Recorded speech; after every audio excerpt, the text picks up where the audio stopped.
All right, the last real topic that we have for this semester is going to be talking about equilibrium. And a system is at equilibrium if the net force acting on the system is zero and there's no net torque to the system. We usually, especially in the second case, limit this to the assumption that there's actually no rotation at all. Otherwise, you have the issue of determining whether or not it's rotating around some particular axis at constant angular velocity, but you could end up having difficulties if you try to end up looking at some other location. So the easiest way to do it in all the cases we're going to look at is that either it's going to be exactly at equilibrium, or in one case at the end of what we're talking about is something that's very close to being at mechanical equilibrium, which will be the same calculations that we do. There's one sort of thing doesn't fit terribly well in any of them, but we do need to talk about is the concept of a free rotation. And so if you have an object that's not encumbered, so a lot of times we've talked about having a pin that's pushed through something, or there's some kind of object in the system that forces the rotation to be around some specific axis. If that's not the case, if there's no specific axis about which the rotation has to occur, then the rotation, called free rotation, will always occur around an axis that passes through the center of mass. It turns out, and proof of this requires math that's beyond the scope of this class, so don't worry too much about it, but it turns out there are always at least three choices of coordinates mutually perpendicular about which you can have a natural rotation. It's usually the case, if there's not a lot of symmetry, that one of them is called an unstable equilibrium. So in principle it might start, but even a tiny jostle will end up moving it toward one or the other. That we're not going to do a whole lot with that, but it's something that you need to be aware of. All right, so now going back to equilibrium, which is the primary topic of this discussion. If there's no torque on the system at all, no net torque, it doesn't matter where we choose our axis of rotation to be. So we can choose it to be anywhere that's convenient.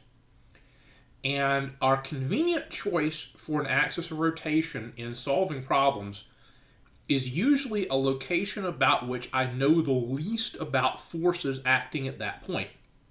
And the trick there is then the lever arm, if I choose wherever that unknown force is, if I choose that to end up being my axis of rotation, then the lever arm goes to zero for that. So then I can end up, in terms of computing torques, I can totally ignore it, because the torque, because the lever arm will be zero, so multiplying your lever arm by your force on the side of the angle, lever arm zero, you multiply all that, you still get zero.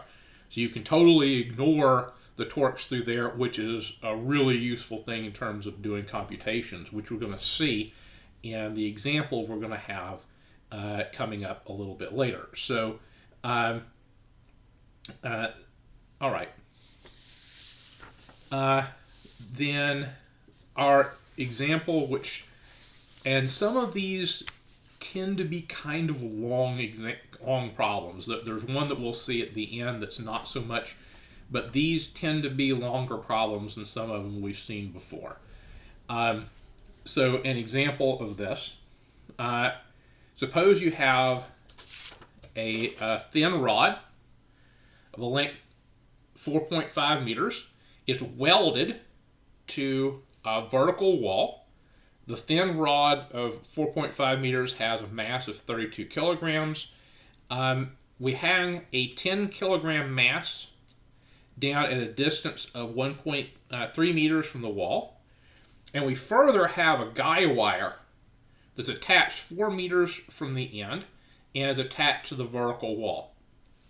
And what we're looking for is to compute what the tension is in the guy wire, and we want to find the force that acts at the weld point. Now, at the weld point, when we talk about something being welded, what we mean is it's able to support force in all directions around that point. So it's not just in one particular direction.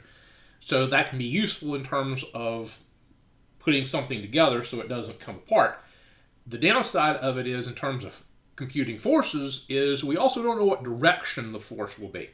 So I have no idea at the beginning what the direction of the force will be at that weld point. So because of that, that's going to be my best choice for my rotation axis. So this whole configuration we're assuming is at rest, so it's just holding still in that configuration. So the first thing I'll do in terms of analyzing some type of thing like this is I'll draw a free body diagram. Some of the free body diagram I know explicitly, some of them I know a little bit about, some of them don't know much at all. So we end up looking at the information we've got. So I have the tension in the cord holding my 10 kilogram mass. That will be straight down because it's suspended going down. The weight of the rod certainly is straight down due to gravity. In terms of in terms of my tension in the guy wire, my tension is going to be up at that angle of 52 degrees. I don't know how much it is, but at least I know the angle. And then I have the force at the weld, which, in terms of looking at the other forces that I know, I kind of vaguely have a guess it's probably going to be up to the right. I know it's going to be to the right. I have a leftward force that's unbalanced. I don't know really for sure whether it's going to be up or down even. So that's the reason I wrote it kind of a wiggle over there. I know it's going to be another force. It's going to be somewhere vaguely in that direction, but I do not know much whatever about it. I don't know an angle. I don't know a magnitude. So at that point, this is going to be in equilibrium. It's not rotating, and it's not accelerating. So we end up choosing that point at the weld to be my my axis of rotation. And I next will choose arbitrarily. I can choose one way or the other. I will choose the direction going into the screen as being my positive direction. It's just have to pick one. So to end up finding my net torque is going to be 0 because it's not rotating. The torque at the weld is going to be the lever arm to the weld times the force at the weld times the sine of the angle. I don't have any idea what the force of the weld is. I don't know what the angle is either, but I do know my lever arm is 0 by choice. So that whole thing is just 0. So I don't have any torque due to the weld. So then I do a little computation. Free body diagram of the 10 kilogram mass. I've got the tension going up, got the weight going down. It's at equilibrium. So the tension up minus the weight mg for the 10 kilogram mass has to be 0. So the tension is mg, which ends up coming out to be 98 newtons. So then I can compute what the torque is due to the 10 kilogram tension. So it's the lever arm. So it was attached at 1.3 meters from the weld. The weld is my 0 point there. So my lever arm is 1.3 meters. Then times the force, which is 98 newtons, times the sine of the angle. So I said the rod was perpendicular to vertical, so it's horizontal. So I've got a horizontal lever arm, got a vertical force, so it's 90 degrees is the angle between them. So the sine of 90 degrees is 1, so all that term basically vanishes. So I multiply those together, I get 127 Newton meters of torque due to just that 10 kilogram weight hanging down. Next, I end up finding the torque due to the weight of the rod. So the weight of an object is always at its center of mass. So the center of mass is half the length. The length of it was 4.5 meters. So halfway across is 2.25 meters. So then the torque due to the weight of the rod is that lever arm, 2.25 meters, times the weight of the rod, which was 32 times 9.8, times the sine of 90 degrees again, because the lever arm out to the midpoint is horizontal, the weight is vertical, so that's a 90-degree angle. So sine of 90 degrees is 1. So I get 706 Newton meters, and that's also positive because in both cases those torques are going into the screen.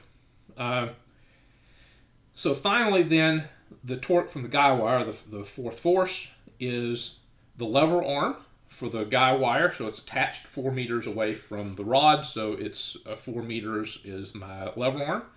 I don't know the torque, the tension of the guy wire, so that's still a variable, times the sine of the angle. So in terms of the angle here, we can look at two different ways. If we do it sort of strictly, okay, so if my 4.4 meters is that way, and my tension is up this way, then that angle corresponding to this direction. So I'm so sorry because doing this backwards on my screen. So the angle between these two is not going to end up being the one I'm looking for. That angle is 52 degrees, while the angle I would end up finding from this direction to this direction, that would end up being 128 degrees. So in some sense you might say, well, it ought to be the sine of 128 instead of the sine of 52 degrees. But again, we talked about before that those are supplements, and the sine of a supplement and the sine of the angle is the same thing, so it makes no difference. So either way, sine of 52 or sine of 128, I multiply then the 4 meters times the sine of 52 degrees, I get 3.15 meters.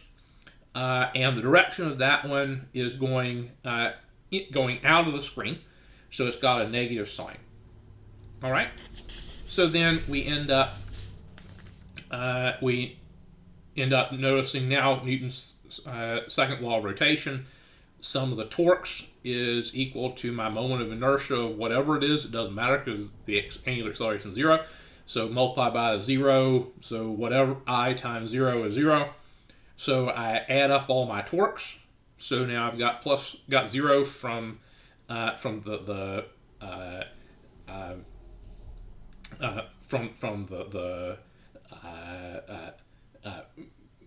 weld. I got 127 from the 10 kilogram mass, 706 from the rod, negative 3.15 times the tension of the guy wire. All those equal 0.